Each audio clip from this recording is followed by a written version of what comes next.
Every idea that is ever created derives through a lot of ambition and perseverance that let these individuals purposely see where they're going to create that opportunity. Every idea can be labeled with either failure or success, and how they portray that definitely means a lot in how they go forward. Though that there's a lot of success to be created, also defeat can arise through a lot of meager planning, poor management, and of course, mediocrity.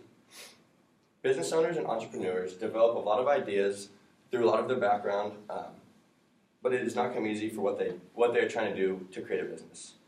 My father designed a construction company after he got out of college when he turned 22, and he has been doing that for the past 28 years.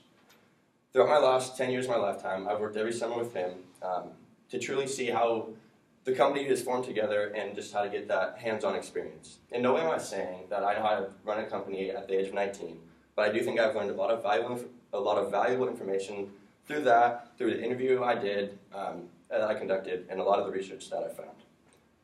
The people who create these ideas invest day in and day out just to find that their idea, or so that their idea can thrive in the real world. They're pushing for this, and so it can be expanded in a certain field to say that what they found first and developed so that can work going forward.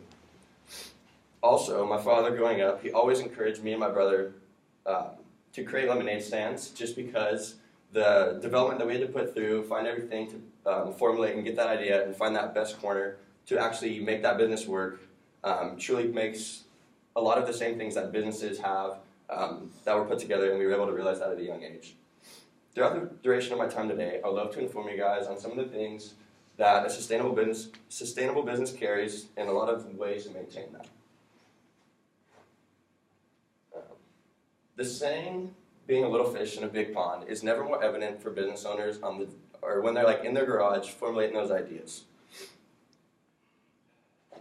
Because they're starting here, this group is having to learn through what they're doing to learn how to fight the economy and learn to flourish and thrive through what they're doing. They're learning how to become accountable for themselves and hopefully in the long run for a large group of people. Marion Tucker is a researcher who was researching a lot on bankruptcy cases in certain businesses, and she was seeing what an effective business actually does carry. She was able to find that working in smaller committees that are being appointed by a lot of people who have a lot more background knowledge to create that group community to fully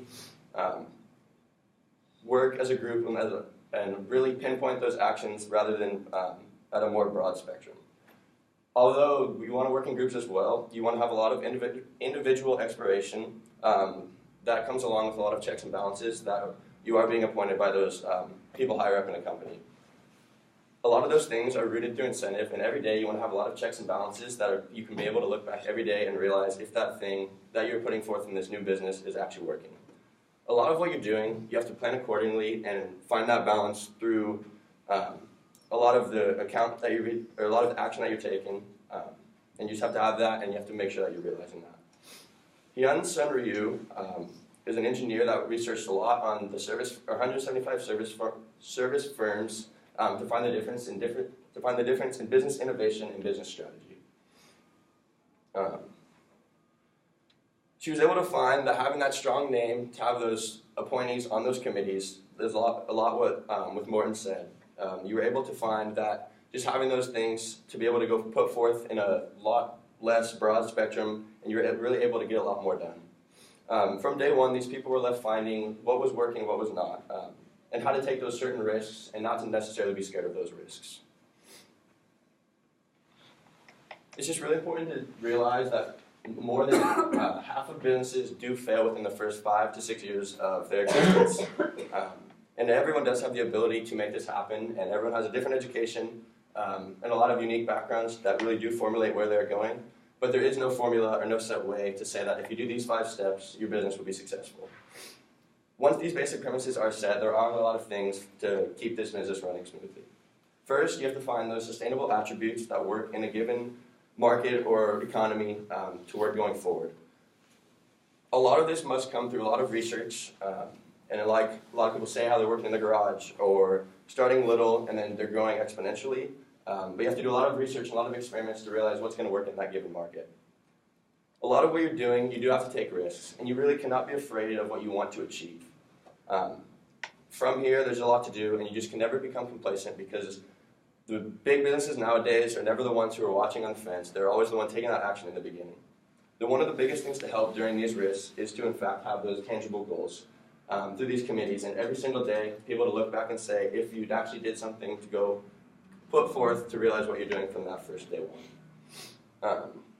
Mary Laguna put her perspective on goals after experimenting with 246 Polish entrepreneurs, and she was able to say that the successful realization of goals related to private goals is as vital as those work-related goals for entrepreneurs.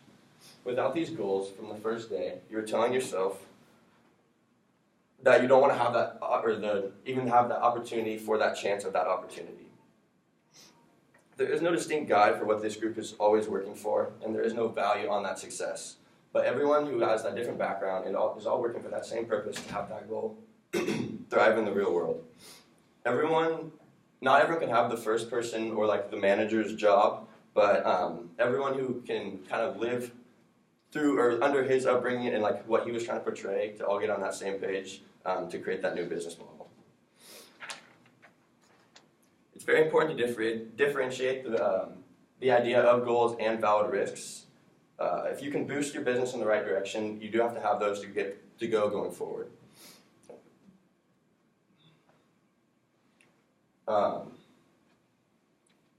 Lydia Madru is also an engineer who examined businesses and was able to conclude that every risk and goal taken can be effective if you identify, evaluate, monitor, and control what happened, and to realize if it had any effect, positively or negatively, on your business in the beginning.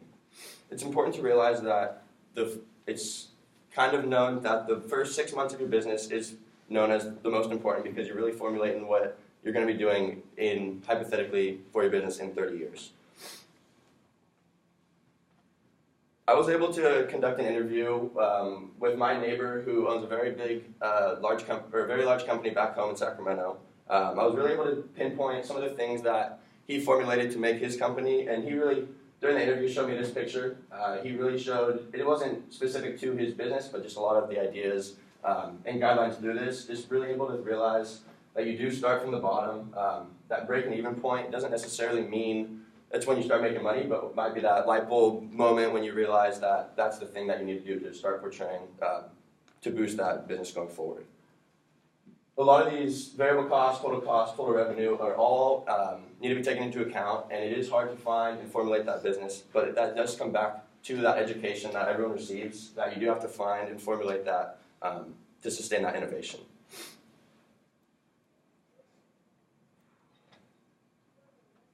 Once a lot of that nitty-gritty is pushed out of the way, a lot of that routine and procedure needs to be set forth, and everyone needs to know that there's a tangible agenda every single day. Yvette Delay is a researcher who focused heavily on what it takes to run a successful business.